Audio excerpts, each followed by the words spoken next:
Senhor Jesus, pessoal do MIT, a Simone, a Isa, a Maria, a Dona Maria de Lourdes, a Jéssica, a Janaína, a Eliane, a Socorro, o Daniel, amém. A paz do Senhor Jesus, pessoal do Facebook, do Instagram, do YouTube, amém. Deixa eu só pôr aqui, gente, eu não tinha posto na aula de hoje. Aqui. Amém, glória a Deus, amém, amém, amém. Hoje a gente vai falar sobre Eliseu, né? Um capítulo bem longo, são 40 e poucos versículos, né? Mas é um capítulo bem dinâmico, né? A gente vai falar nesse capítulo numa forma de narração histórica, então é mais rápido, né? Como se eu... como não, eu tô fazendo isso, né? É sentar e contando uma história, né? De um jeito mais simples, então é rapidinho, né? São 5 histórias diferentes, né? Mas é simples, tá? Então não tem muita dificuldade, não tem muita coisa que explicar, né? É realmente entender as 5 histórias, os 5 milagres que vão acontecer, né? Amém. A gente lembra que cada detalhe do Antigo Testamento é Deus se revelando, né? A Bíblia diz isso. A Bíblia diz que Deus vem se revelando em toda a Bíblia, né? A paz, Adriana, amém. Em toda a Escritura, Deus vem se revelando. E a Bíblia diz que a revelação completa de quem é Deus, ela foi dada em Cristo. Então, Deus vem revelando aos pouquinhos, através da história de Abraão, né? Através de Gênesis, né, através ali da história de Moisés, através da história ali de Josué, através da história de Sansão, através de todas as histórias, Deus vem mostrando quem ele é, né? Através dos julgamentos, né? Quando ele vai e extermina uma nação, né? Ele mostra quem ele é, porque ele está mostrando pra gente o que ele não gosta, né? E ele está mostrando pra gente que há um limite na paciência dele. A gente acha às vezes que a paciência de Deus é eterna, não é eterna. A paciência de Deus é longânima, mas isso não significa que é infinita, né? E Deus vem mostrando isso na Bíblia. E cada coisa que acontece, Deus vem mostrando sobre ele, caráter dele, poder dele, quem ele é. Então a gente vem, cada vez, conforme a gente vai lendo a Bíblia, a gente vem conhecendo quem é Deus. Conhecendo do que ele gosta, do que ele não gosta, né? O que ele faz, né? O que ele pode fazer, né? Então a gente vem vendo, né? Vem vendo o poder dele, né? Até onde ele vai, né? Ele não mede esforços, né? E a gente começa a ver isso. Então a gente vem conhecendo cada vez mais de Deus, amém. E hoje a gente vai então conhecer um pouquinho mais sobre Deus, né? A gente vai falar sobre 5 milagres que vão acontecer, né? Através do ministério de Eliseu. Mas é claro que esses milagres que vão acontecer nos falam sobre Deus, né? Nos mostram sobre o poder de Deus, o caráter de Deus, né? A bondade de Deus, a misericórdia de Deus, né? E tudo isso a gente vem conhecendo, amém. E hoje a gente vai conhecer muita coisa, né? São 5 milagres, glória a Deus por isso, amém. A gente vai falar bastante. Antes de começar a aula de hoje, eu vou falar rapidinho, né? Não vou demorar muito não, que é uma aula longa, são 40 versículos. Tem uma série que eu assisto, né? E nessa série tem um menino que ele é bem cético, né? E a mãe dele é bem religiosa. E ele não acredita em Deus, não acredita em nenhuma religião, não acredita em nenhuma força, né? Extra natural, né? Ele não acredita em nada disso. E a mãe dele é super religiosa.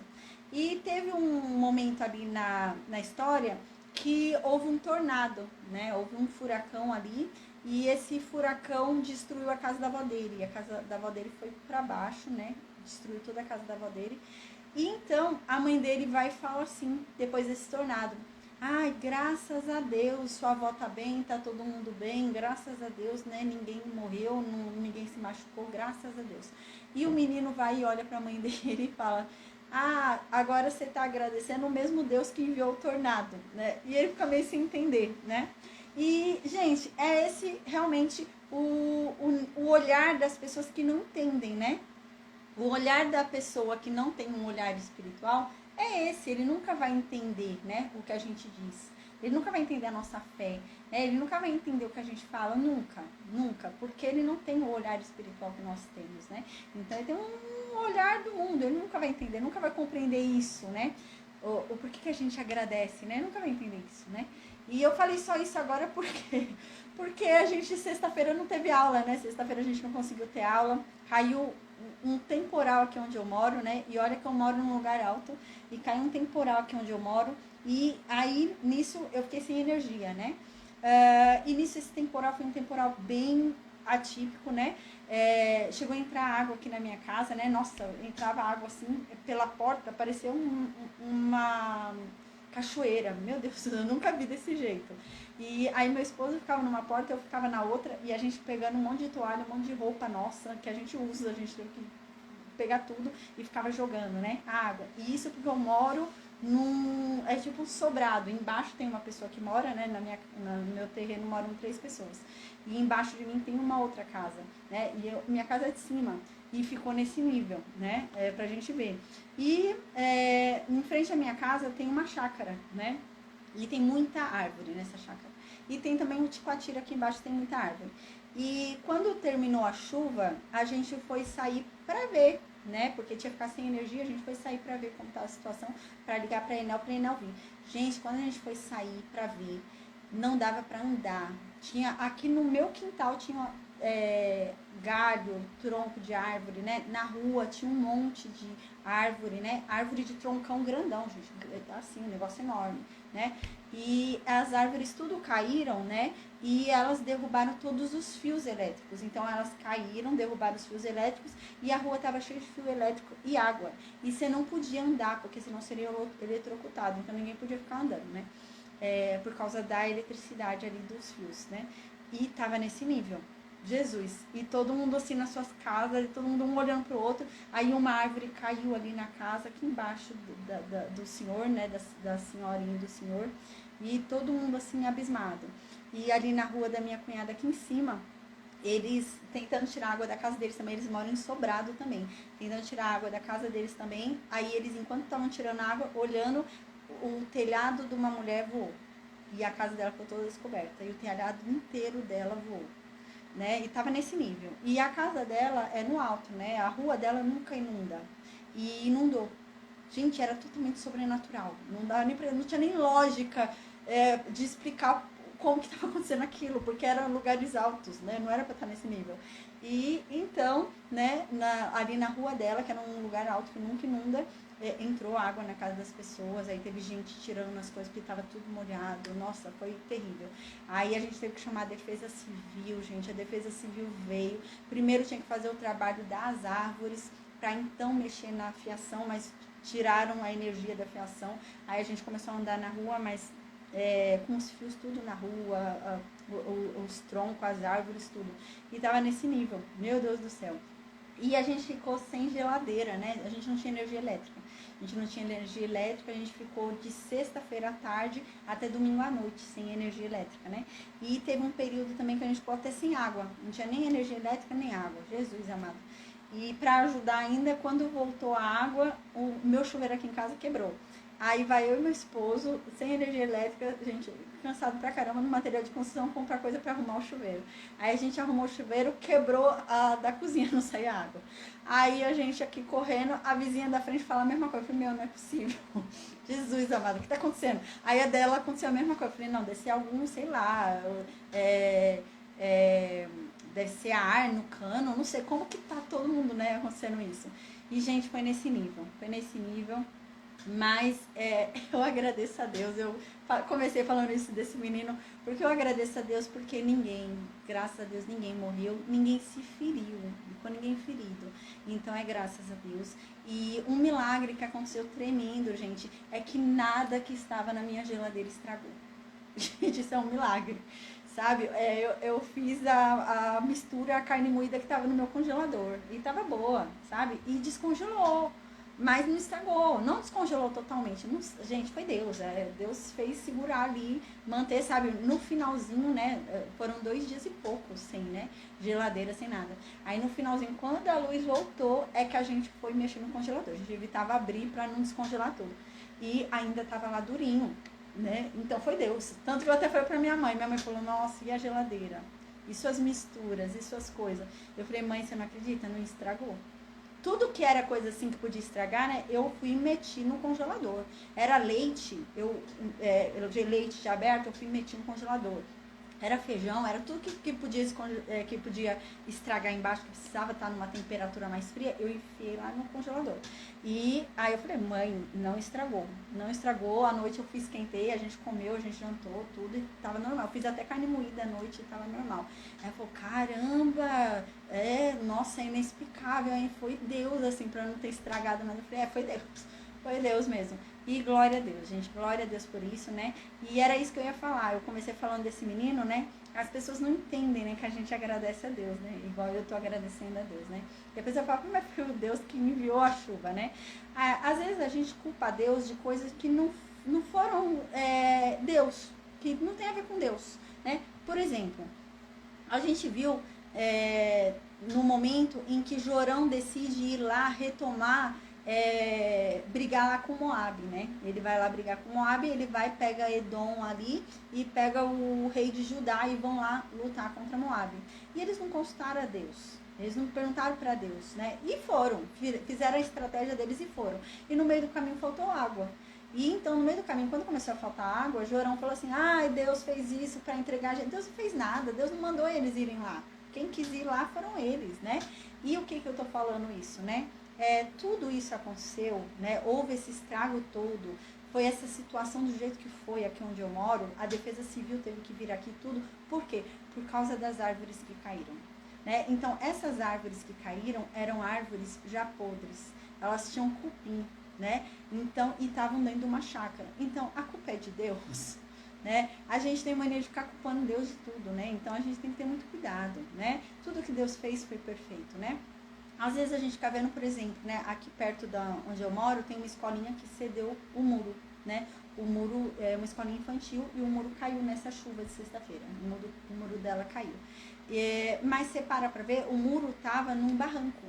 Tinha um barranco aqui e o muro estava aqui. Então o barranco cedeu, o muro caiu. Então você para assim para ver, né? Às vezes a gente atribui coisas para Deus, né? Que não tem a ver com a nossa falta de vigilância, né? A Bíblia diz, né? A gente tem que vigiar, né? Não é porque eu sei que Deus é poderoso, que o meu Deus é tremendo, que eu vou me jogar na frente de um carro, né? Então eu tenho que vigiar, né? Então a gente tem que vigiar. Às vezes acontecem determinadas coisas por culpa humana, né? A natureza está agindo como a natureza tem que agir, né? Mas o problema é o que há de parcela da culpa humana, né? Então às vezes a chuva vem nervosa do jeito que veio, né? Também, por quê? Porque tem pouco verde, né? Tem muita fumaça, muita coisa sendo emitida, né? Então é a natureza nervosa mesmo, porque ela está sendo atacada pelo homem, né? E a gente quer culpar tudo Deus, né? Mas tudo que Deus fez foi perfeito, né? Então a gente tem que pensar um pouquinho, ter em consideração isso, entender isso, né? E entender também, como eu havia dito, né? Que a gente ainda não está no reino de Deus, né? A gente entrará com a graça de Deus no reino de Deus, que é um reino de paz e de justiça, né? O reino de Cristo é um reino de paz e de justiça, mas a gente ainda não está no reino de Cristo. Cristo está lá à direita de Deus e Deus está lá em cima também, e por enquanto quem é o príncipe dessa terra é Satanás, né? Mas ainda assim Deus tem um governo sobre as potestades, sobre os poderes malignos, a gente sabe, né? Deus também Deus dá uma freada neles também, né? Senão a gente estava perdido. Mas ainda assim, né, ele ainda tem um poder sobre esse mundo, Satanás, né? E a gente sabe disso, e a gente já falou sobre isso, né? E Deus permite que nós experimentemos isso, né? Experimentemos o mal, experimentemos essas coisas ruins, né? Para que a gente saiba qual é o governo que Satanás queria pra gente, como é o mundo que Deus queria pra gente. É esse. Satanás queria um governo pra gente de morte, né? De luto, de choro, né? De gemido. É isso que Satanás queria pra gente. E Deus permite que a gente experimente isso para que a gente escolha. Porque Deus é tão bom, mas tão bom, que Ele nos fala a verdade para que a gente escolha, né? Foi igual foi com Acabe, né? Deus é tão bom, que havia um julgamento sobre Acabe e Deus havia falado já, né? Quem vai enganar Acabe para Acabe morrer nessa guerra aí, né? Contra a Síria. Mas antes de Acabe morrer, lá naquela guerra, Deus deu mais uma oportunidade para Acabe. Deus mostrou a verdade para Acabe. Deus falou, olha, eu estou fazendo isso, Deus já está no limite contigo e Deus está fazendo isso realmente para te entregar, Acabe. Vai ser teu fim, né? E Deus estava falando a verdade para Acabe, né? Acabe sabia a verdade, mas Acabe decidiu não ouvir a verdade, né? E assim somos nós. Deus mostra a verdade pra gente, né? E a gente convém que nós escutemos, né? Mas alguns escutam, alguns não, né? Então, amém, amém. Era isso que eu ia começar falando. Gente, a música de hoje é Kemily Santos, o nome da música é Eliseu. É uma música fresquinha, foi lançada sexta-feira passada. Bonita essa música, né? Eu gostei dessa música. Amém. Eu vou orar agora, então, e a gente vai falar sobre os 5 milagres. Vamos conhecer os 5 milagres por meio de Eliseu aí, amém. Deus, obrigada, Pai. Obrigada por mais um dia. Obrigada pelo teu amor, pela tua graça, pela tua misericórdia. Meu Deus, que o Senhor venha falar conosco, que o Senhor venha se revelar a cada um de nós, Pai. Manifesta a tua verdade em nossas vidas e através de nós, Senhor. Amém. Nos dê discernimento, Pai. Meu Deus, nos torna conhecedores, Pai, da tua palavra, da tua mensagem. Que venhamos, meu Deus, a compreendê-la com clareza. Que o Senhor venha pôr sabedoria em nossas bocas para propagá-la, Senhor, em nome de Jesus, Senhor. Amém. Que venhamos a ter sabedoria para evangelizar, meu Deus, para passar adiante aquilo que estamos recebendo e tem nos consolado, tem nos dado esperança. Que venhamos a ter sabedoria para passar isso adiante. Amém. Meu Deus, que o Senhor venha nos fortalecer, Pai. Porque a tua palavra diz que o Senhor, meu Deus, fortalece o cansado. A tua palavra diz que aquele que se esforça, meu Deus, será recompensado pela tua força, Pai. E amém, Senhor. Nos fortaleça, Pai. Nos coloca de pé, meu Deus. Nos faz, meu Deus, ter ânimo diante de todas as frustrações deste mundo, diante de todas as dificuldades, diante de todos os problemas, diante de todos os poréns, Deus. Nos faz ter ânimo, Pai, amém, meu Deus. Que venhamos a trazer à nossa mente aquilo que o Senhor disse, Pai. Que o nosso ânimo venha principalmente da certeza, meu Deus, que tudo isso é passageiro. E que haverá um tempo em que desfrutaremos, Pai, do que é bom. Desfrutaremos, Pai, da Tua vontade, da Tua verdade de forma absoluta, Senhor. Nós desfrutaremos do Teu reino, um reino de paz e de justiça. Amém, Senhor, amém. Que venhamos a ter isso em mente, Pai, e que venhamos a ter bom ânimo, lembrando que Cristo já venceu e que se permanecermos nele, nós também seremos vencedores, Pai, amém. Receberemos a nossa coroa. A Tua palavra diz que no final, meu Deus, todo choro será convertido em alegria. A Tua palavra diz que o Senhor trocará as nossas vestes de luto por uma veste de festa. A Tua palavra diz que na nossa cabeça, meu Deus, sairá toda cinza e o Senhor colocará uma coroa. A Tua palavra diz que o Senhor colocará na nossa boca um novo cântico. Não mais sairão, Pai, reclamações, meu Deus, não mais sairão palavras, meu Deus, de frustração, não mais sairão, meu Deus, clamores a Ti por mudança, mas sim sairá um cântico de alegria, de vitória. Amém, Deus, amém. Nós ansiamos por esse dia. Nós ansiamos pelo dia em que nós desfrutaremos do Teu reino. A Tua palavra diz que quanto mais nós propagarmos a Tua mensagem de uma forma genuína, de uma forma fiel, conforme ela é a sã doutrina, quanto mais esta mensagem for divulgada, quanto mais pessoas souberem, mais próxima estará a volta de Cristo. Que venhamos a ter essa consciência que para que Cristo volte logo, nós precisamos passar essa mensagem adiante, Pai. Amém. Mas nos dê sabedoria, Pai, para passarmos a mensagem certa, Pai. Para que não venhamos a enganar ninguém, Senhor, porque nós tememos o Teu nome, nós tememos a Ti, Senhor, e nós queremos fazer tudo certo. Então nos ajuda, Senhor. Oh, meu Deus, nos ajuda nessa caminhada. Põe sabedoria, meu Deus, em nossas mentes, em nossos corações. Em nome de Jesus, Pai. Amém. Nos usa, Pai, com ousadia, com intrepidez, de forma, meu Deus, extraordinária. Nos usa para o Teu reino. Porque nós temos prazer em ser usados por Ti, Pai. Nós reconhecemos que a Tua servidão, Pai, é leve, não é como a servidão do mundo. E nós temos prazer nela, em Te servir, Senhor. Então nos usa, Pai. Amém. Meu Deus, que aqui, Pai, em nome de Jesus não seja o meu falar, mas que o Seu Espírito Santo me use. Que da minha boca saia somente a Tua verdade, Senhor, em nome de Jesus, Senhor. Amém. Que o meu falar ao teu respeito seja inconfundível, que seja simples e claro, Pai. Que todo aquele que me ouvir falar acerca de Ti, Pai, entenda o que é dito e que essa palavra, meu Deus, que entrar nessa pessoa venha ecoar dentro dele de forma a transformá-lo, Pai. Que essa pessoa venha andar na Tua presença, buscar cada vez mais a Tua face. Em nome de Jesus, Senhor, nos transforma, nos limpa da nossa imundície, da nossa sujeira, Pai, porque nós somos falhos, nós somos pecadores, Senhor. Nós pedimos perdão, Pai, pelas nossas fraquezas, pelos nossos pecados. Nós pedimos perdão, Pai, por todas as vezes que nós o decepcionamos, Senhor. Nos perdoa, Pai. Porque, Pai, nós queremos Te agradar. Nos ensina, Pai, a Te agradar. Nós queremos ser agradáveis a Ti, Pai.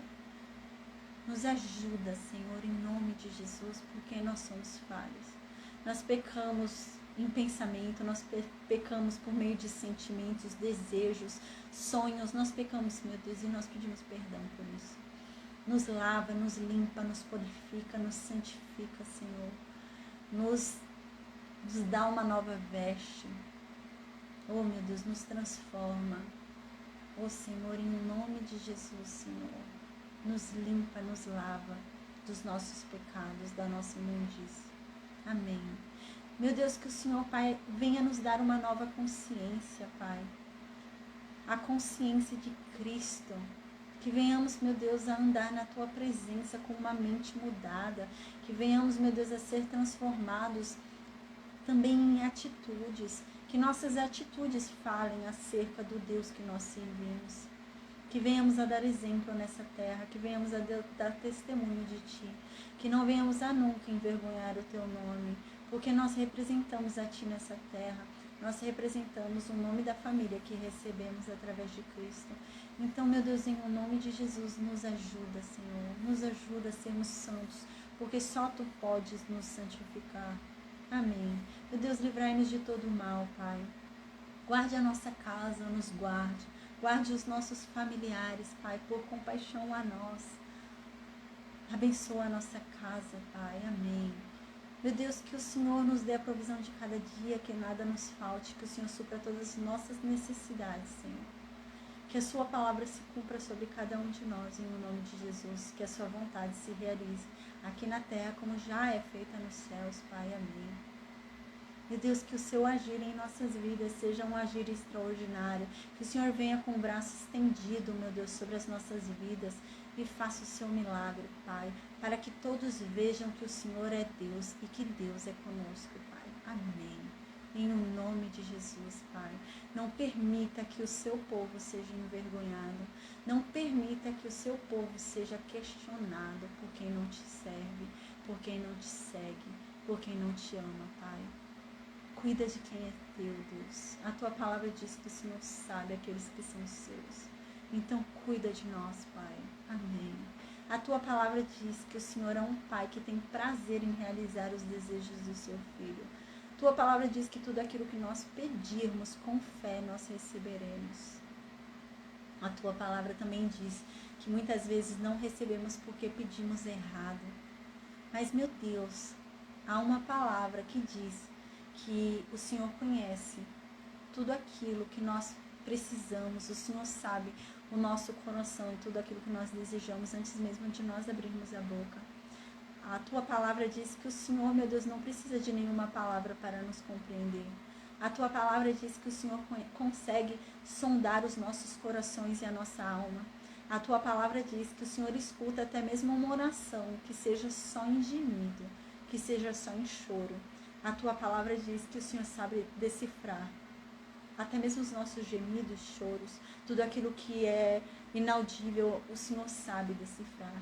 Então, meu Deus, em nome de Jesus, Senhor, nós apelamos a essa palavra. Nós clamamos a Ti por meio desta palavra. Porque realmente, Deus, às vezes nós não sabemos pedir, Senhor. E nos ajuda nisso, Senhor. Nos ensina a pedir. Porque às vezes nós não sabemos pedir, Pai. Mas também, meu Deus, ouve cada uma de nossas orações que foram feitas sem palavras. Ouve cada uma das nossas lágrimas derramadas.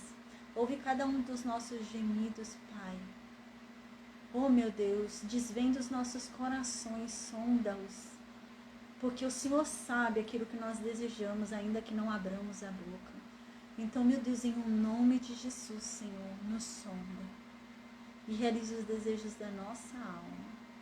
Oh, meu Deus, alarga os nossos pastos, os nossos celeiros. Faça com que, meu Deus, nossos celeiros e pastos transbordem, meu Deus, se multipliquem.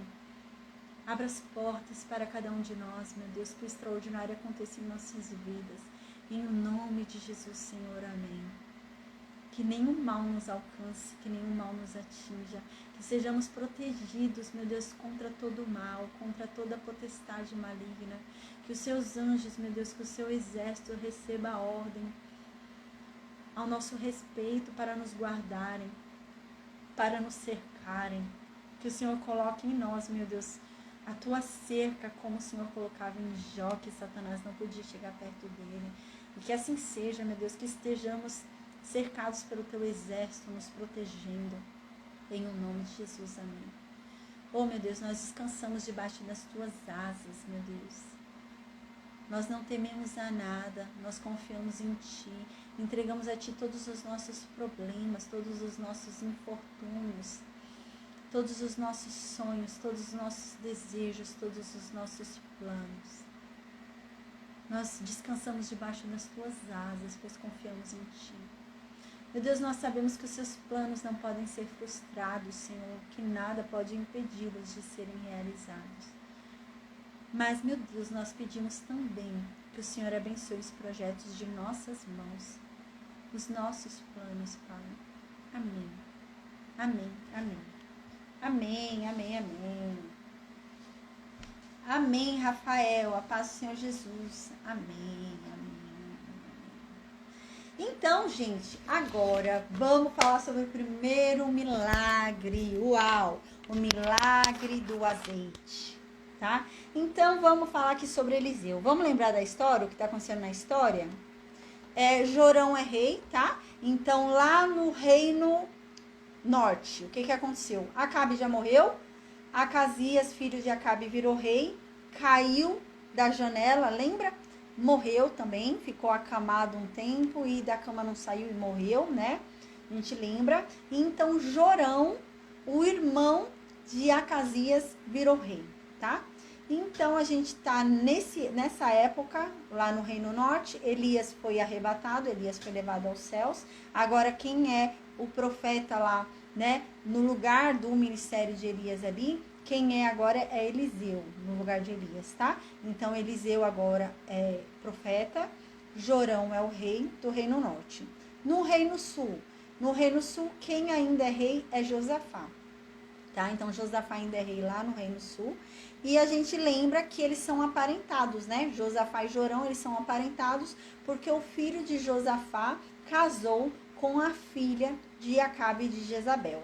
Ou seja, o filho de Josafá é casado com a irmã do rei de Israel, Jorão, tá? Então, eles são ali parentes. A gente lembra que nas aulas passadas a gente viu que Josafá foi, né? E fez aliança com Jorão também, eles já são parentes agora, né? Então, ele começou a fazer aliança ali com eles, tá?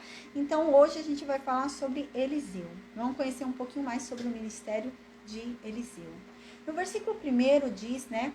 Que havia uma mulher, e essa mulher, né, ela era uma das mulheres dos profetas. E ela foi e chamou a Eliseu. Nessa época, havia uma escola de profetas, tá? E, gente, parece que Eliseu, ele dava aula nessa escola, a gente vai ver isso. Ele era tipo um professor, sabe? Um professor que vai falando o que é ser profeta, né? Então, ele era a gente falou já sobre essa escola, né? No tempo de Davi, a gente falou sobre isso. Havia uma escola lá, né? As pessoas entravam nessa escola para aprender a ser profetas, para buscar a Deus, para servir a Deus, né? Para buscar, né? Ser usado por Deus, né? As pessoas ansiavam por isso, então entravam nessa escola. E Eliseu ensinava nessa escola. Então, Eliseu ensinava, né, como você buscar a Deus, né, o que você deve fazer, o que você não deve fazer, como você deve servir a Deus, né, e Eliseu ensinava. ensinava, devia falar das suas experiências também pessoais e devia ficar falando ali. E o que acontece? Um desses alunos, é isso que está falando aqui, um desses alunos que estava nessa escola, né, morreu, que era o casado com essa mulher, tá?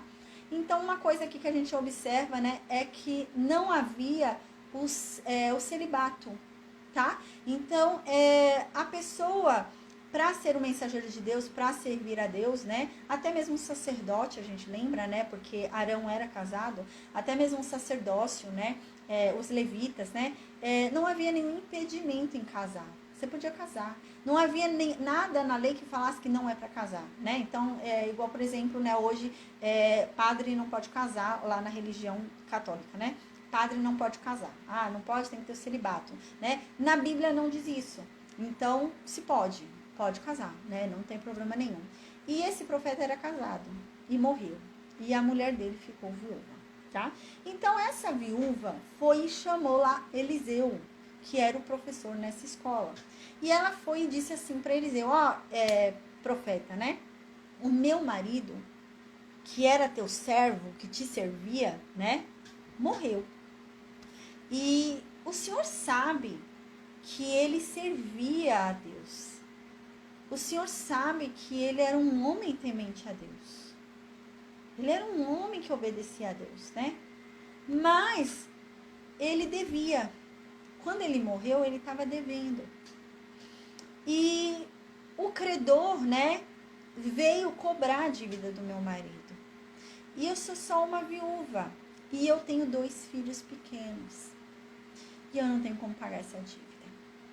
Então, o credor, vendo que eu não tenho como pagar essa dívida e meu marido já é morto, o credor falou que então ia levar meus 2 filhos como escravos, né? Para trabalharem pela dívida. E ela fala isso para Eliseu. Então, vamos lembrar? Gente, isso que está acontecendo aqui era perfeitamente aceitável na aliança da lei. Era a lei. Né? A gente lembra que a aliança da lei não são só os 10 mandamentos, né? A aliança da lei é composta por mais de 600 ordens, por mais de 600 leis. Isso é a aliança da lei, né? Mas a base dela são os 10 mandamentos. Mas desses 10 mandamentos saem várias ramificações, né? Que dá essas 600 e poucas ordens, né? E uma delas era essa. A gente estudou isso lá em Levítico. Uma delas era essa. A gente lembra que quando a gente estudou Levítico, havia uma possibilidade. Quando você estivesse passando por um perrengue muito grande, quando você estivesse passando por dificuldade, você podia pegar dinheiro emprestado com alguém.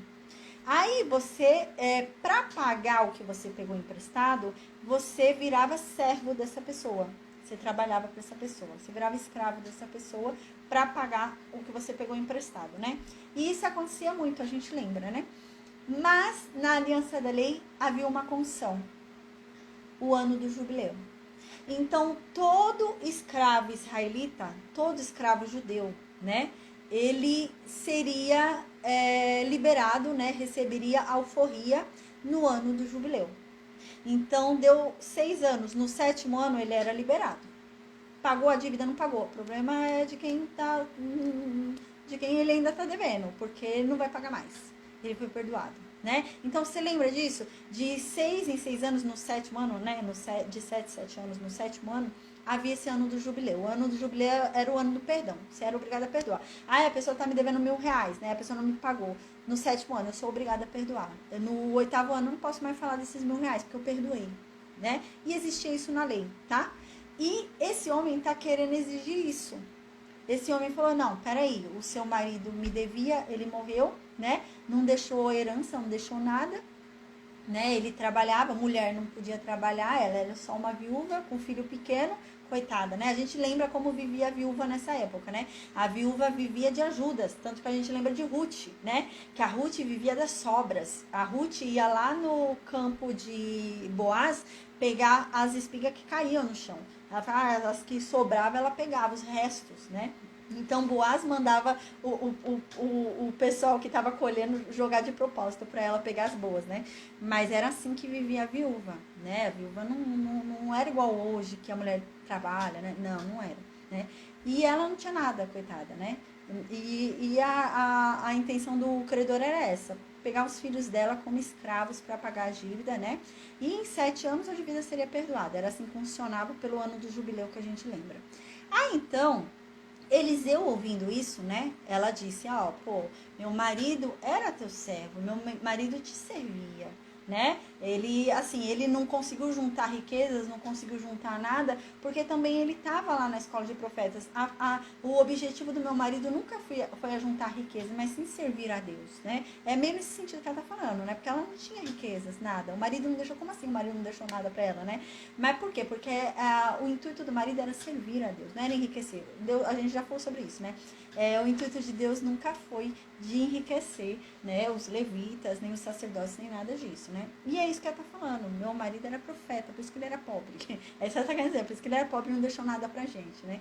Mas ele era temente a Deus, mas ele servia a Deus, né? A gente não tá vivendo isso agora porque ele adorava Baal, né? Porque, deixa aí, né? Então ela deixa muito claro que a gente lembra como Eliseu era, né? Quando Eliseu viu o Jorão, Eliseu falou, só vou falar com você por causa de Josafá, vai consultar Baal, né?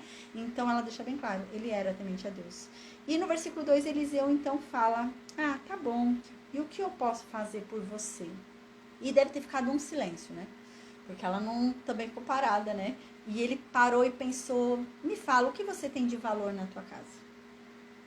E ela disse, eu não tenho nada, a não ser um jarrinho pequeno com um pouquinho de azeite. Não tem mais nada. O azeite, ele era caro nessa época. Era caro, gente, era algo muito valioso, né, o azeite. Então era algo muito precioso que ela tinha, mas ela tinha pouca quantidade e não pagava a dívida, mas nem a pau. E ela diz isso, tenho, mas é bem pouquinho, não vai pagar a dívida, o tanto que eu tenho, é bem pouquinho. E então ele diz, faz o seguinte então, sai e pede emprestado vasilhas para todos os seus vizinhos. Mas não pede pouca não, pede muita. Pede muita vasilha vazia, né? Pede muito potinho vazio. Pede muito, muito. Então, quando você tiver, né, com as vasilhas, depois que você tiver pedido todas as vasilhas, tiver com todas as vasilhas, as muitas que você acumulou, você entra na sua casa, fecha a porta e fica você lá dentro com seus 2 filhos. Só vocês 3. Fecha lá a porta com vocês 3 lá dentro. Então, você vai pegar da vasilha que você tem, do jarrinho que você tem com azeite, e você vai começar a colocar azeite nas vasilhas que estão vazias, nos potes que estão vazios, né? E você vai colocando as vasilhas que estiverem cheias, estiverem totalmente cheias, você vai colocando a parte e vai enchendo as outras vazias. E vai colocando as cheias à parte. Uau! Isso depende totalmente da fé dela, né? Você vê, a gente vai ver 2 tipos de milagres aqui diferentes. Um que depende da fé da pessoa e um que não depende da fé da pessoa. Esse primeiro milagre depende da fé dela. Depende. Se essa mulher não tivesse fé, não ia sair. Depende da fé dela, né? Então dependia da fé dela isso daqui acontecer. E então, provavelmente Eliseu já deve ter percebido alguma fé ali nela, né? Primeiro que para ela ter chegado em ele, porque Eliseu também não tinha dinheiro. Ela não foi pedir dinheiro para Eliseu. Ela realmente esperava algo de Deus, né? Então ele viu ali uma fé nela, mulher de profeta, né? Estudava ali para ser profeta e tal. Então ele deve ter visto uma fé ali nela, né? Então diz que ela foi, pegou todas as vasilhas, né? E voltou para casa dela com os filhos dela com muitas vasilhas e fechou a porta. Ficou ela e os filhos dela lá dentro. E então os filhos dela vinham trazendo as vasilhas para ela, ela enchia e colocava num canto. Aí diz no versículo 6, né, que todas as vasilhas que o filho dela levou foram cheias. Uau, gente, uau. Você vê que dependia totalmente da ação dela. O milagre para acontecer dependia da fé e da ação dela. Se ela não fizesse, não aconteceria. Para o milagre chegar, para a vasilha ser cheia, ela tinha que jogar da que ela tinha. Se ela não fizesse isso de jogar, a outra não seria cheia. Não é assim, né? Ela tá aqui, tá, enche aqui, fica parada aqui esperando encher, né? Ficar parada olhando, esperando encher. Não. Havia uma ação necessária dela ali para aquele milagre acontecer, que era o derramar do azeite que ela já tinha. Né? Ela tinha que ousar com que o pouco que ela tinha que ousar e jogando. Imagina aquela mulher, gente, que extraordinário deve ter sido, né? Ela com o pinguinho que ela tinha ali, ela vai cheia da fé, vai virando assim e vendo o negócio se enchendo, aí põe num canto, pega outra vasilha, vai, gente, ela tinha um tiquinho assim, imagino eu, né? E vai pondo assim, enchendo um potão de sorvete, né? E vai pondo num canto, vai assim enchendo outro com um tiquinho que ela tinha e fazendo isso. Essa mulher se empolgou tanto, mas se empolgou tanto, que o filho dela parou de trazer vasilha e falou: meu filho, me dá mais uma vasilha aí, que tem muito azeite aqui. Uau! E o filho falou: mãe, mas não tem mais vasilha. Eu não tenho mais vasilha para te dar. E então, quando o filho dela falou isso e ela viu que não tinha mais vasilha, o azeite parou. Gente, se ela tivesse mais 300 vasilhas, ia mais 300 vasilhas ali com o azeite. Porque essa mulher teve fé e porque essa mulher agiu, né? Uau, uau. A gente vai ver que existem dois tipos de fé diferentes, né? Dois tipos de milagres diferentes. Um milagre que depende da nossa fé e um milagre que independe da nossa fé, né? São dois milagres diferentes. O milagre que depende da nossa fé, ele geralmente depende da nossa fé e da nossa ação. Porque fé sem obras é morta, né? Então depende da nossa ação, que é o caso dessa mulher. Mas existe um tipo de milagre que não depende da nossa fé. Porque não se trata de quem está recebendo, se trata de quem está dando. Eu não preciso ter fé, porque é a palavra de Deus que está em xeque. É a palavra de Deus que está em jogo. Então eu não preciso crer para acontecer, porque Deus falou e vai fazer, independente da minha fé. Né? Não tem a ver comigo, tem a ver com ele. Uau! E agora a gente vai conhecer outra aqui, que é nesse nível de fé que eu tô falando, que não depende da fé da pessoa. Então diz que o azeite parou, quando essa mulher começou a derramar assim, pediu mais, né? Viu ali que tava caindo, falou: me dá mais uma vasilha aí, meu filho. O negócio aqui tá bom, tá enchendo muito aqui, né, de azeite. E ele falou: mãe, não tem mais vasilha não, acabou. Então parou o azeite de descer, de cair. Então, né, ela veio, né? Então veio ela e foi contar para Eliseu o que aconteceu. E deve ter ido agradecer, é claro, né? E Eliseu falou: agora você vai pegar esse azeite e vai vender. E com o dinheiro da venda, você vai pagar a dívida do teu marido e ainda vai sobrar dinheiro para você viver e para os seus filhos viverem. Uau, gente. Uau, que extraordinário, né? Então agora a gente vai para outro milagre, que é um milagre que não depende da fé. Eu acho lindo esse daqui. É a Sunamita. Essa mulher é de uma cidadezinha ali chamada Sunem, né? Então a cidadezinha ali, aqui tem a Samaria, né? Subindo tem Jezreel, subindo mais um pouquinho tem Sunem ali. Que é de onde vinha a Abisag. Lembra a Abisag lá, né? Que Davi... na velhice dele, teve uma concubina que aquecia ele, né? Ela vinha desse lugar, de Sunem. E essa mulher, ela morava lá em Sunem, era uma sunamita, morava lá em Sunem, né? E ela era muito rica, e ela era muito importante onde ela vivia. Ela era muito conhecida, muito rica, né? Uma mulher de status lá onde ela morava. E um certo dia, Eliseu estava lá em Sunem, né? E essa mulher, né, viu Eliseu ali e falou: ô moço, vem comer na minha casa. Eu quero te dar de comida, né? Então ele foi comer na casa dela.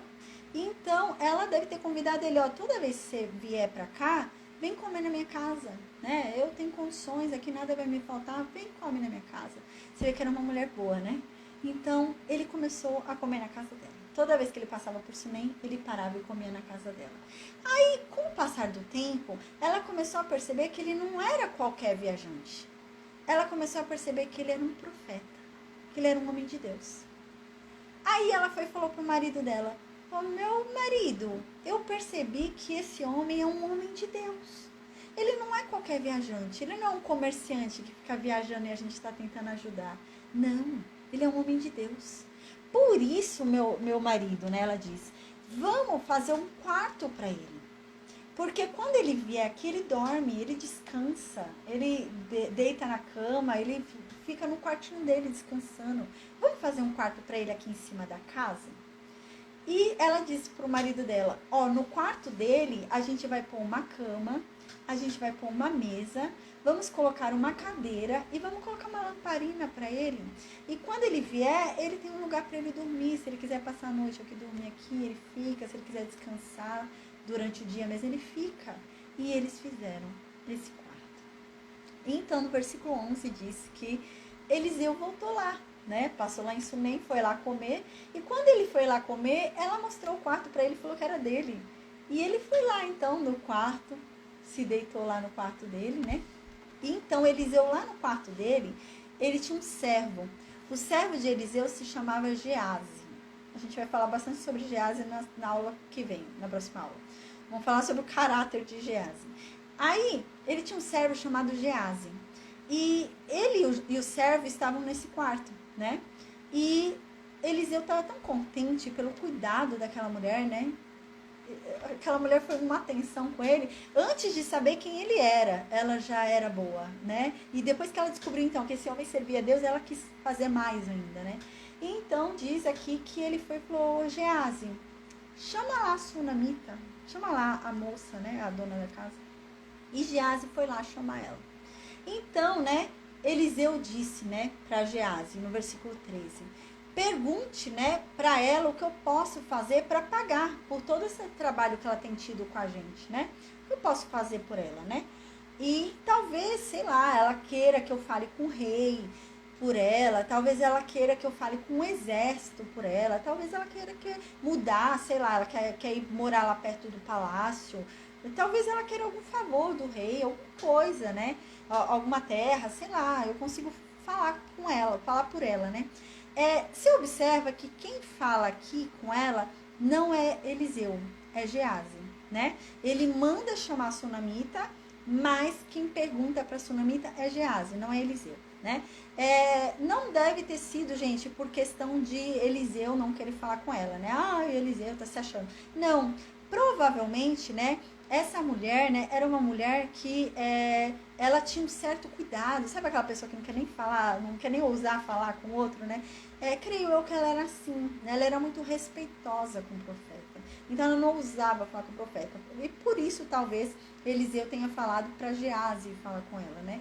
E Geazi, então, foi lá falar com a sunamita. E Geazi foi e falou para ela. Falou assim, olha, meu senhor, né, o profeta, perguntou se a gente pode fazer algo para pagar, para te retribuir pelo que você tem feito por nós, né? Você quer que a gente fale com o rei? Você quer que a gente fale com o exército? E ela respondeu assim para Geazi, né? Eu habito no meio do meu povo. Ou seja, o que ela está querendo dizer aqui? Ela está querendo dizer aqui, tudo que eu preciso está aqui. Eu não preciso de nada. Eu não preciso falar com o rei, eu não preciso que vocês façam nada. Tudo que eu preciso está aqui. Vocês não precisam me pagar. Não precisam me retribuir. Eu fiz porque eu quis. Eu fiz de coração, não fiz esperando nada em troca, né? É isso que ela tá falando, que lindo, né? Eu não fiz pelo que vocês podem me dar. Eu fiz porque eu quis fazer. Uau! Então, né? Quando Eliseu ouviu isso, Geazi volta falando isso, Eliseu se incomodou. Eliseu falou, mas eu quero fazer alguma coisa por essa mulher. Ainda que ela não me peça nada, eu quero fazer algo por ela. O que eu posso fazer por ela, Geazi? O que você acha que dá pra gente fazer por essa mulher? Né? Ela já é rica, ela já é aqui, famosa, respeitada, onde ela mora. O que eu posso fazer por ela? O que você acha, Geazi? E Geazi falou, eu percebi que ela não tem filho. E que o marido dela já tem uma certa idade, né? E ela não tem filho. E eles falaram, tá bom, chama lá ela então. Então agora você repara que quem vai falar não é mais Geazi. Isso é muito importante. Por causa do caráter de Geazi. Quem vai falar agora é o profeta. Então Eliseu fala assim, então chama lá ela. Já sei o presente que eu vou dar para ela. Chama lá ela. Então, uau, gente. Olha o nível de intimidade de Eliseu com Deus, né? Para ele falar, não, eu já sei que eu vou dar de presente para ela. chamar ela. Uau! Então, ela chega. Aí, quando ela chega, ela não ousa entrar no quarto. Para ver o nível de respeito dessa mulher para com Eliseu. Ela para na porta do quarto. Ela fica parada na porta do quarto, ela deve ter falado assim, acho que ela nem olhava pro rosto dele, gente. Ela devia ser uma mulher muito respeitosa, eu imagino. E então ela para ali na porta do quarto, né? E ele fala para ela: mulher, no ano que vem, nesse mesmo tempo, nesse mesmo mês aqui que eu tô falando contigo, você vai estar com o filho no colo. E ela, quando ela ouviu isso, ela falou: por favor, não brinca comigo. Não minta pra mim. Porque o Senhor é um homem de Deus. Nossa, gente. Ela já deve ter sofrido muito, né? Você vê que ela já não tinha mais esperança. Ela deve ter tentado muito, não deve ter conseguido, né? Então chega esse homem e fala algo assim. Ela fala: não brinca comigo, isso é algo sério pra mim. Isso é uma conversa muito séria pra mim. Não brinca com isso não, né? Nesse sentido, ela não brinca com isso não. Isso é sério, esse território é sério pra mim. Não brinca comigo não. O Senhor é um homem de Deus. Não mente pra mim não. Não diz que vai acontecer se não for acontecer. E ela não acreditou. Ela não creu. Ela devia já estar tão já desgastada, né? Ela deve ter tentado muito, essa mulher, né? E não conseguiu. E ela devia estar tão desgastada, já tão triste, né? Que ela não creu, ela não acreditou. Ela não foi igual Sara. Há uma diferença entre ela e Sara. Sara, quando ela ouviu Jesus falando na tenda com Abraão, que Jesus fala... o ano que vem, nesse mesmo tempo, a Sara vai ter um filho, né? Em um ano a Sara vai ter um filho, vai estar um filho nos braços. Ela começou a dar risada, Sara. E ela não acreditou. Mas o não acreditar da Sara não é igual o não acreditar dessa mulher. Há uma diferença muito grande. O não acreditar da Sara é que ela achou que seria impossível 2 velhinhos engravidarem. A Bíblia até fala isso. Ela falou: como que eu vou engravidar se a gente nem mais amor não faz, entendeu? Foi nesse sentido que Sara falou. Sara falou: eu nem me deito mais com meu marido, ele nem aguenta mais. Meu marido tá só o pó, nós dois, a gente nem tem mais relação nenhuma. Como que a gente vai ter um filho na nossa idade, né? E foi nesse sentido que Sara falou, né? No sentido de achar impossível. Como que vai ser? Nada a ver. Essa mulher, ela não falou desse jeito. Essa mulher falou no sentido, né, de se você falar, eu vou acreditar. É verdade, é tudo que eu quero. Mas não mente pra mim, porque tantas vezes eu acreditei e não foi. É nesse sentido que essa mulher tá falando. Ela não tá duvidando que possa acontecer, mas ela tem medo de acreditar e não acontecer. Porque ela já deve ter acreditado muitas vezes e não deve ter acontecido. E então ela fica com esse medo. Ela fala: não brinca comigo, não mente pra mim. Porque o Senhor é um homem de Deus. E ela não deve ter tido esperança. Não é que ela não achava que não podia acontecer, mas ela tinha medo de ter esperança. Ela provavelmente não teve esperança. Ela não é que ela não creu no sentido de não ter fé que aquilo podia ser realizado, mas no sentido de ter medo, de crer e não acontecer, né? Acreditar e não é. Então, no versículo 17 diz que aconteceu. Diz que aquela mulher engravidou e que ela deu à luz no tempo em que Eliseu havia falado, segundo o que ele havia dito. E aqui realmente não dependia da fé dela, não dependia do esperar dela, não dependia do crer dela, né? Por quê? Porque não se tratava de quem estava recebendo. Não dependia de nenhuma ação dessa mulher. Era diferente da primeira, que dependia da ação dela de virar o azeite, o pouco que ela tinha para ver, né? Não dependia de ação nenhuma dessa mulher. Ela provavelmente já devia estar muito machucada, né? E não dependia de nenhuma ação dela. Dependia somente de Deus, né? Deus falou. E Deus falou, só dependia de Deus. Não dependia de nenhuma circunstância dela, né? Foi que nem aquele pacto que Deus fez com Abraão. Que Abraão abre os animais, põe ali de frente a frente, né? E só quem passa pelo meio do acordo foi Deus. Abraão não precisou passar. Porque Abraão falou, Senhor, como eu vou saber que o Senhor vai me dar tudo que o Senhor está dizendo que vai me dar? E Deus passa pelo meio dos animais. Porque só dependia de Deus. Deus falou. A palavra de Deus nunca volta vazia, né? Então, se Deus falou, Deus vai cumprir. Ainda que o outro não creia, porque Ele falou. Ele prometeu. Ainda que o outro não tenha fé, vai acontecer porque Ele falou. Né? A palavra dele não volta vazia. Não é quem está recebendo, é quem está dando. Uau! Então, não depende da fé de quem recebe. Isso é muito sério, né? Já aconteceu comigo, né? Na época que eu estava com a doença ativa, eu não estava andando, né? E eu andava igual um robozinho, né? Com dificuldade nas pernas e tal. E chegou uma vez um pastor lá na minha casa, quando eu morava com minha mãe, chegou um pastor lá na minha casa e ele foi e falou assim, eu vim orar, porque, nossa, aí todo mundo falava, esse pastor é bom pra cura, nossa, ele cura todo mundo. Todo mundo falando assim pra mim, maior pressão. Eu falei, tá bom, amém. Aí ele chegou, olha, Deus me mandou aqui porque vai te curar. Você tá curada porque Deus falou que você tá curada. E ele começou a falar um monte de coisa que Deus falou que eu tava curada. Que Deus falou que é aquilo e acabou. Aí ele foi e falou assim pra mim, agora levanta e corre, porque Deus tá falando pra você correr. E eu não conseguia. Aí ele falou assim, levanta e corre, Deus tá mandando você correr. Deus tá mandando você correr não, Deus falou que agora você já pode correr. Deus já te curou, você tá curado já. E eu não conseguia, minha perna caía, não tinha força. Né? A doença, ela não tinha equilíbrio, caía. Aí ele falou que eu não tive fé. Isso é muito sério. Muito sério. Né? Porque existem dois tipos de milagre, como eu falei aqui. Um depende da tua fé, o outro não. Em algumas curas, Jesus, né, falava, tua fé te salvou.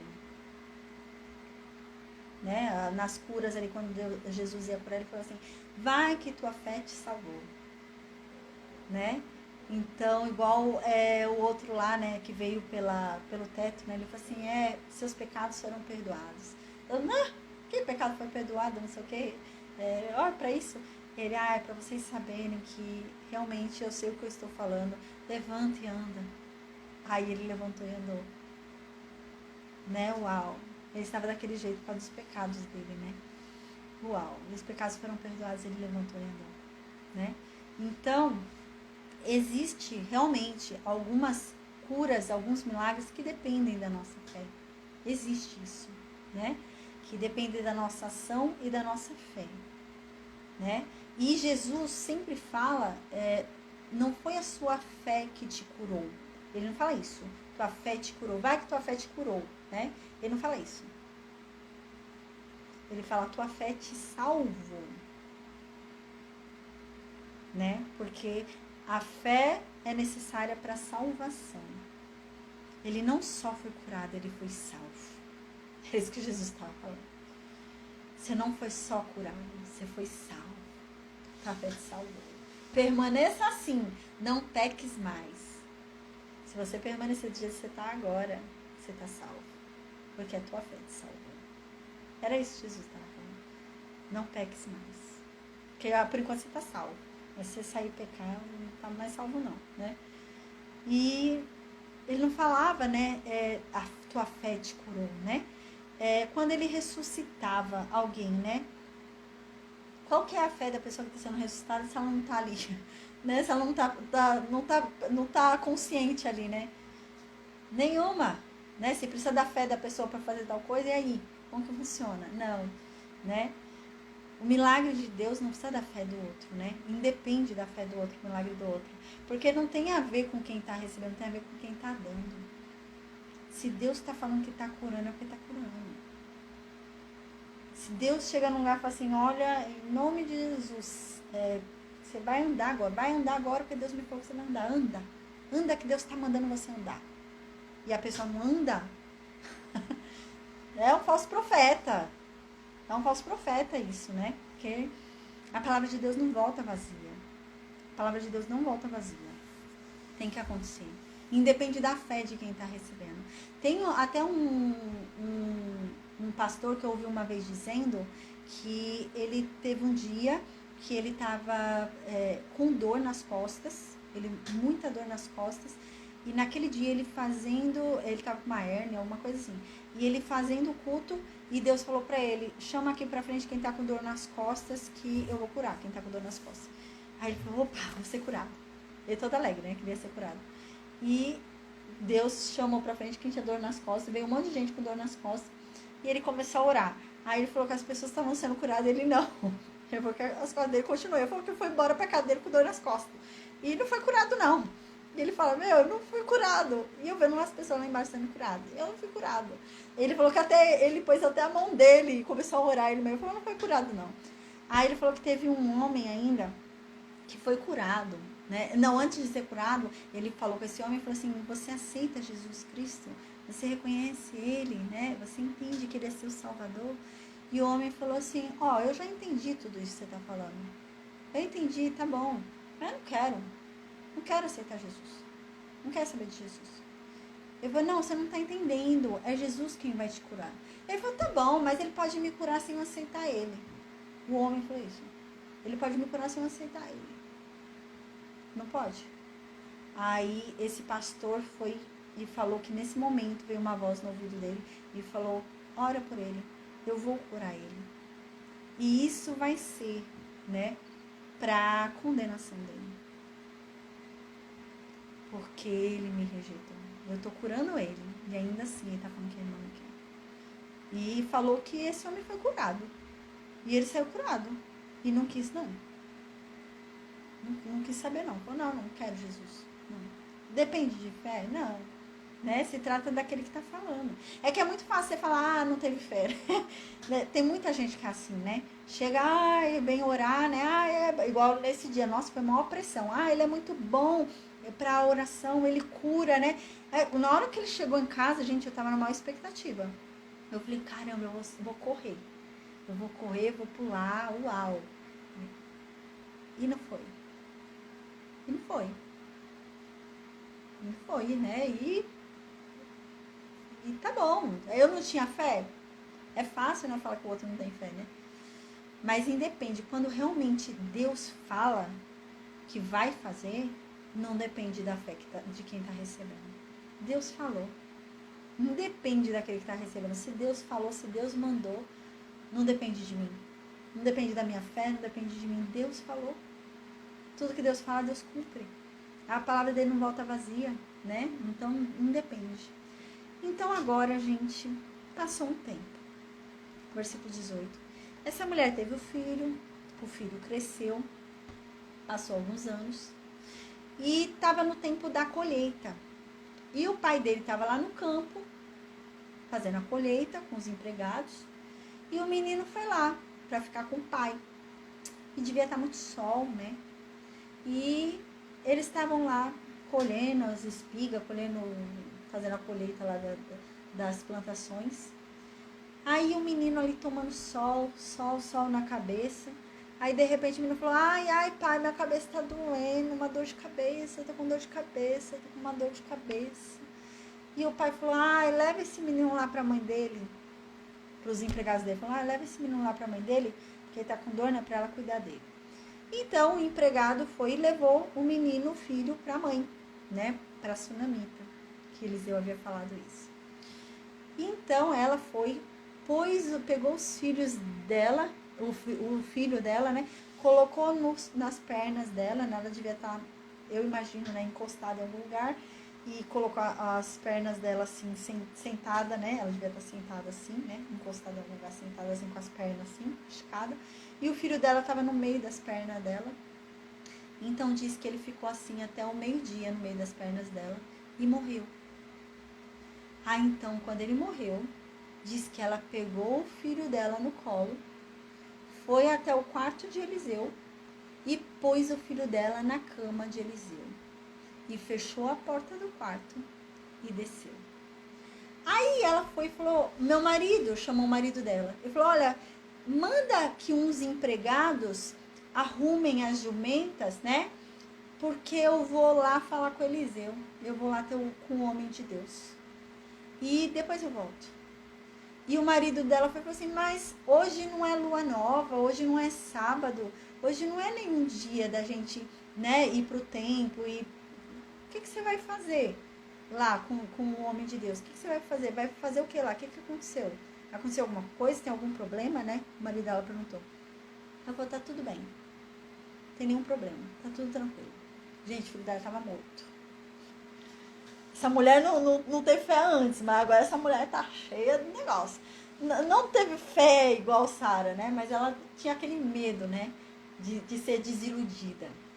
E então ela falou, tá tudo bem, meu marido. Fica tranquilo. Eu vou ali e já volto. E então, gente, diz que os funcionários, né? Os empregados vieram, arrumaram ali a jumenta, os arreios, ali arrumaram o animal, né? E então ela foi e falou assim para os empregados que foram com ela, né? Faz o animal andar rápido, né? Provavelmente quem guiava o animal eram os empregados, os homens, né? E ela devia ir tipo uma carruagem, alguma coisa assim, uma carroça, né? Ela devia ir sentada atrás na carruagem. Eles tinham dinheiro, né? Provavelmente era esse o tipo de transporte. E ela foi e falou assim, ó, faz o seguinte, falando pro o empregado que estava conduzindo o animal. Ó, faz o seguinte, você vai rápido. Conduz o animal rápido para ele andar rápido e você só para quando eu mandar. Então ela foi. Aí diz no versículo 25 que ela foi, né? Foi ela lá e o empregado, né? Os empregados, até a casa de Eliseu. Aí eles foram lá até onde Eliseu estava, lá no Monte Carmelo, né? E então diz que Eliseu foi vendo ela de longe e ele foi e falou pro servo dele, para Geazi, né? Nossa, olha, a Sunamita tá aqui. Que estranho, né? Ele pensou. Que estranho, ela tá aqui, ela veio aqui atrás de mim, né? Mais ou menos o tempo da viagem daria umas 6 horas, né? Ela de Sunem indo até Monte Carmelo. Dava umas 6 horas. E o engraçado é que o marido dela não foi lá no quarto também, né? Ver o filho. Ele realmente acreditou nela. Falou, tá tudo bem? Tá bom. Então, ela chegou lá e Eliseu achou estranho, ela tá ali, né? Falou pro empregado dele, ô Geazi, vai lá. Ela tá aqui, que estranho, né? Vai lá e pergunta pra ela se tá tudo bem, né? Vai lá, pergunta se tá tudo bem com ela, se tá tudo bem com o filho dela, né? Pergunta lá pra ela. E Geazi foi lá. Geazi chegou lá e falou, oi, Sunamita, né? Deve ter falado o nome dela, né? Oi, Sunamita, tá tudo bem com você? Tá tudo bem com seu filho, com seu marido? Vocês estão bem? E ela falou, tá tudo bem. Uau. Isso daqui ensina pra gente uma coisa muito importante, gente. Essa mulher só vai abrir a boca com Eliseu. Com mais ninguém. Ela não falou pro marido dela, ela não falou para Geazi, ela só vai abrir a boca e falar o que está acontecendo pro profeta, pro homem de Deus. Isso ensina a gente que a gente tem que ter muito cuidado com o que a gente fala. A gente não tem que sair falando dos nossos problemas, né, do que só Deus pode resolver com os outros, né? Tem coisas que só Deus pode resolver. E o que só Deus pode resolver, eu vou escrever no meu status do WhatsApp. Só Deus pode resolver. Eu tenho que falar com Deus. Eu não tenho que ficar falando no meu status do WhatsApp. Eu não tenho que falar no meu Facebook. Né? Tem coisas que só Deus pode resolver. E essa mulher ensina isso pra gente. Né? De que adianta eu falar pros outros que está tudo mal? Eles vão resolver o quê? Eles podem resolver? Não. Eu vou falar com quem pode. Vou falar com Eliseu. Né? Isso que ela tá falando. Vou falar com Eliseu, que ele é um homem de Deus. Eu vou falar com Deus. Eu vou falar com Jesus. Eu vou ficar chorando no WhatsApp, vou ficar chorando no Facebook. Não, eu vou falar com Deus, porque só Deus pode resolver. Uau! E ela falou, para quem perguntar, falou, tá tudo bem, tá tudo bem. Tá bem nada, gente, você acha que tava tudo bem? Tava bem nada. E então, quando ela chegou perto de Eliseu, ela se jogou. Ela se jogou nos pés de Eliseu. E quando ela se jogou nos pés de Eliseu, Geazi tentou tirar ela. E Eliseu falou, não, deixa ela. Porque a alma dela está angustiada. A alma dela está muito triste. Você não está vendo, Geazi? E Deus não me falou o que aconteceu. Eu não sei, eu não estou entendendo. Deus não me mostrou porque ela está assim. Então ela foi e falou para Eliseu: por acaso eu te pedi algum filho? Eu pedi para você me dar alguma coisa? Eu não falei para você não me enganar? Eu não falei que não era para brincar comigo sobre isso? Eu não falei para você não brincar comigo dessa forma? Por que você fez isso? Uau! Nossa, Eliseu deve ter ficado, né? Caramba, que responsabilidade, né? Eliseu deve ter ficado, meu Deus do céu, Jesus, o que é isso? Né? Jesus não, porque Jesus ainda não está nessa época. Mas ele deve ter falado, meu Deus, Senhor, que responsabilidade. E então, nesse momento, Eliseu olhou para Geazi, pegou o bordão dele e falou, toma, pega o meu bordão, Geazi, corre lá, vai lá e toca o menino com o meu bordão. Quando você chegar lá, pega o meu bordão e põe no rosto do menino, que ele vai ressuscitar. Gente, eu não duvido que esse menino ressuscitaria, só do bordão do Eliseu ser encostado no rosto dele, não duvido. Eu acho, sinceramente, que ele não foi ressuscitado para que a glória não fosse para Geazi. Porque a gente vai ver qual era o caráter de Geazi. Geazi tinha um caráter terrível. E eu acho que foi por causa de Geazi. Porque a gente vai ver mais pra frente, no Novo Testamento diz que a sombra de Pedro curava. Na Bíblia diz, né, o nível era tanto assim, né, espiritual, do Espírito Santo ali nele, que quando Pedro andava, a Bíblia diz que as pessoas ficavam querendo ficar na sombra dele, porque as pessoas que ficavam na sombra dele eram curadas. Então a sombra de Pedro curava. A Bíblia diz que Paulo tinha algumas coisas, uns lenços, né, uns aventais, tinha umas coisas dele, pano, né, roupa, coisas dele. E a Bíblia diz que ele dava esses tecidos, essas roupas dele, e as pessoas eram curadas. Uau! Não se trata da coisa, não é uma superstição, né? Mas se trata de quem é a coisa. Não se trata de ser uma sombra, mas se trata de quem é a sombra de Pedro. Não se trata do avental, não se trata da peça de roupa que é, mas se trata de quem é essa roupa. De Paulo. E curava.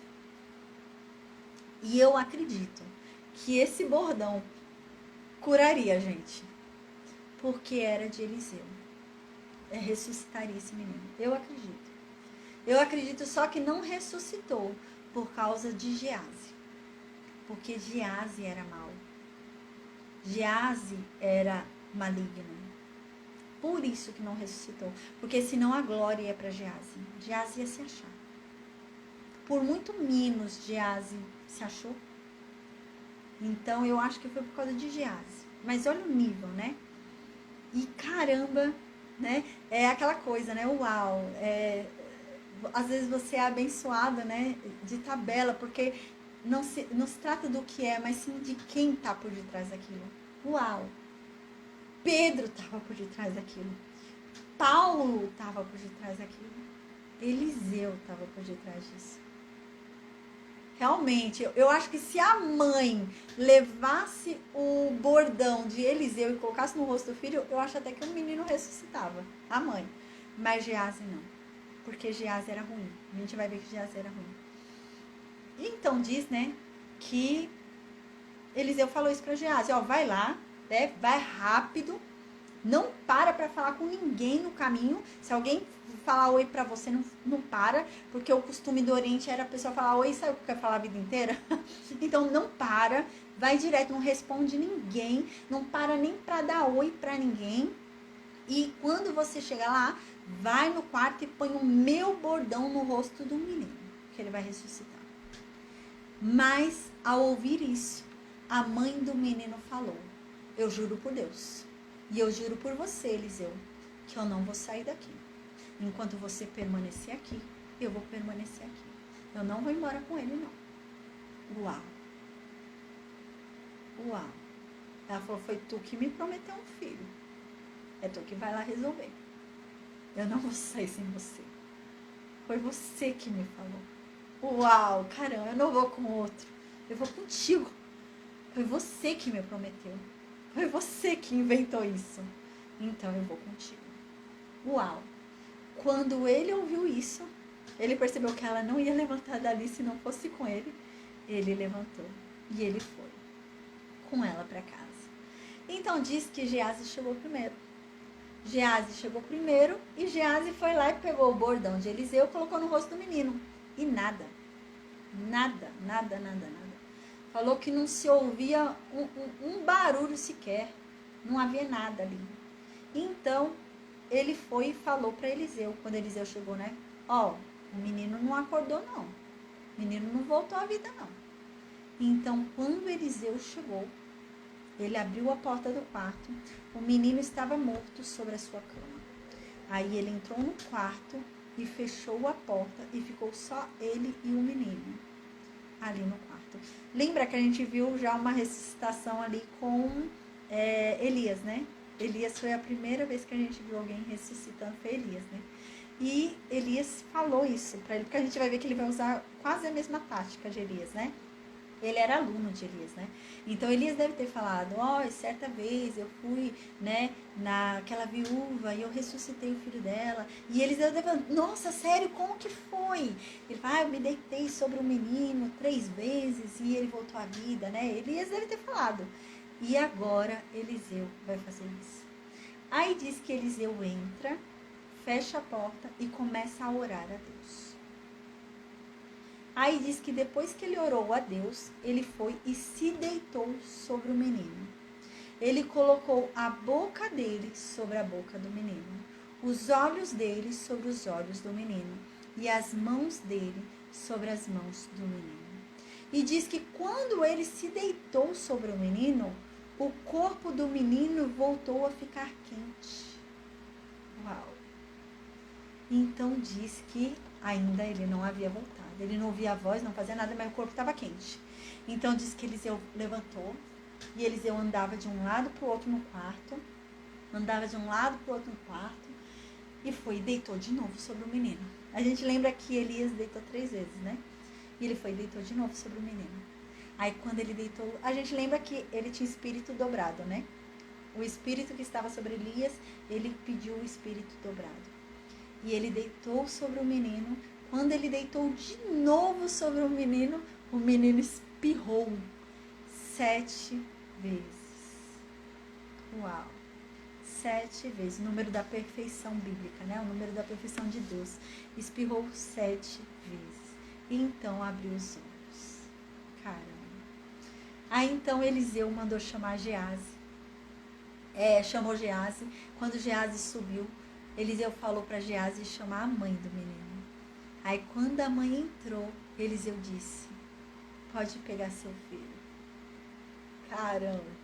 Aí quando ela ouviu isso, ela se jogou aos pés do Eliseu e encostou o rosto dela no chão. Ela pegou o filho dela e desceu. Uau, que lindo, né, gente?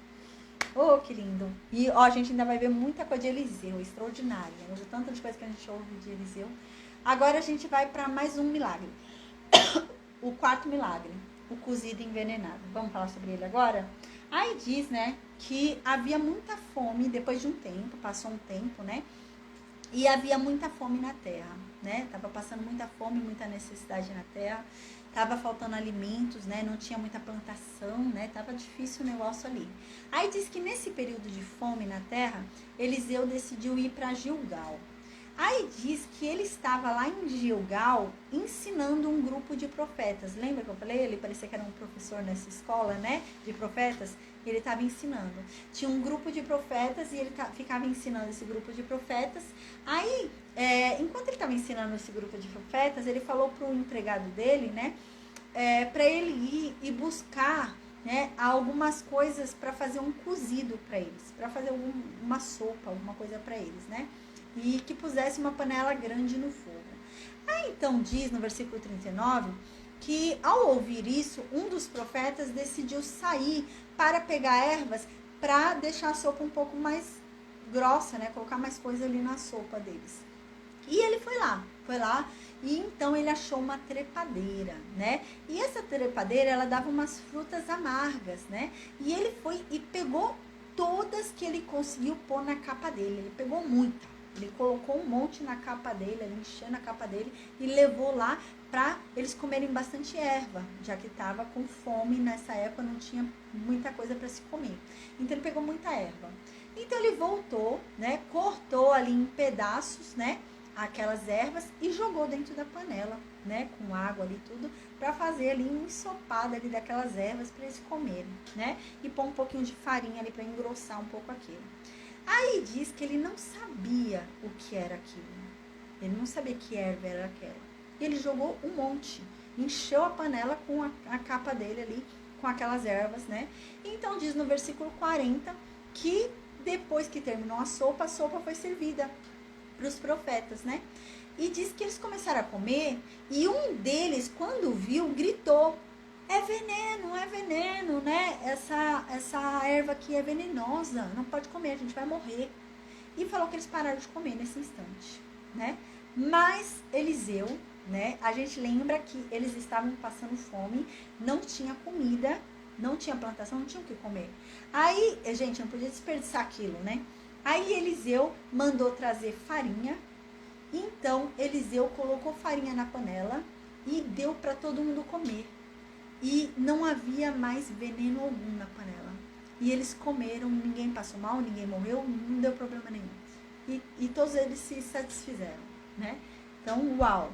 E agora a gente vai ver, gente, sobre um caso, né, onde com 20 pães Eliseu vai alimentar 100 homens. No versículo 42 diz que um homem veio de Baal-Salisa, né? Baal-Salisa é um lugar ali que tem perto de Gilgal, ali na região de Efraim. Aí esse homem veio de Baal-Salisa, né? Você já vê como que estava a situação ali, né? O nome da cidade levava o nome de Baal, né? Então era de Baal-Salisa ele veio, né? E esse homem que veio, ele veio trazer primícias para Eliseu. A gente já estudou sobre primícias, né? Eu já falei qual é a diferença de primícias, de dízimo, de oferta. A gente estudou sobre isso lá em Levítico, né? As primícias eram levadas aos sacerdotes, né? Os dízimos eram levados aos levitas, né? A gente lembra que os dízimos alimentavam os levitas, né? Como os levitas não podiam trabalhar em outra coisa, o ministério deles tinha que ser somente para Deus, não podia ter outro trabalho. Deus então fazia com que o restante da nação que era, né, usufruía daqueles serviços dos levitas, que eles então contribuíssem com o dízimo. Então esses 10% ia para os levitas. E a gente lembra que havia o dízimo do dízimo, né? Porque esses 10%... Boa noite, Francisco. Esses 10% dos levitas, né? Eles tinham que dar 10% para os sacerdotes também, né? Eles pagavam dízimo do dízimo para os sacerdotes. Mas a gente lembra que a parte que cabia aos sacerdotes eram as primícias, que era a parte de Deus também, que eram as primícias, né? Então, uau! Esse homem, ele recolheu as primícias, o primeiro que a terra dele deu. Ele recolheu e deu para Eliseu. Né? Uau! É um reconhecimento total que aquele homem servia a Deus, trabalhava para Deus. E ele foi lá e deu. E as primícias dele, né, eram 20 pães de cevada e espigas que ainda estavam verdes, né? Então ele foi e levou lá para Eliseu comer. No tempo, né, que a gente lembra que aqui estava vivendo uma situação ali meio difícil de fome, né? Então, quando Eliseu viu aqueles 20 pães, né, as espigas ainda estavam verdes, mas ele viu os 20 pães, ele foi e falou para o empregado dele: vamos dividir esses pães entre todo mundo aqui, todo mundo vai comer.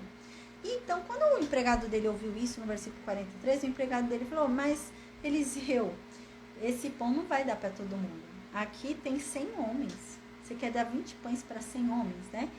Não vai dar para todo mundo, não. E Eliseu falou assim: dá para eles vão comer. E Deus está dizendo que vai dar para eles sim, eles vão comer e ainda vai sobrar pão ainda. E então diz que o homem foi e colocou e pôs diante deles, eles comeram os 20 pães e ainda sobrou pão, conforme o que Deus havia dito. Uau! Né? Então, aqui a gente vê que foi um milagre diferente do que Jesus vai fazer. Jesus, ele vai multiplicar os pães. Ele não multiplicou os pães. Aqui esse milagre está parecendo mais com o milagre do azeite, né? Que a mulher derrama e vai aumentando conforme ela foi derramando ali nas vasilhas, né? Parece mais com isso, né? Parece que ele colocou os 20 pães na mesa, né? A pessoa pegava um pão, comia, daqui a pouco tinha outro pão lá de novo. E nunca acabava, né? Parece com isso, parece mais com o milagre da vasilha, né? A multiplicação. Mas a pessoa pegava um pão, comia, daqui a pouco tinha mais um.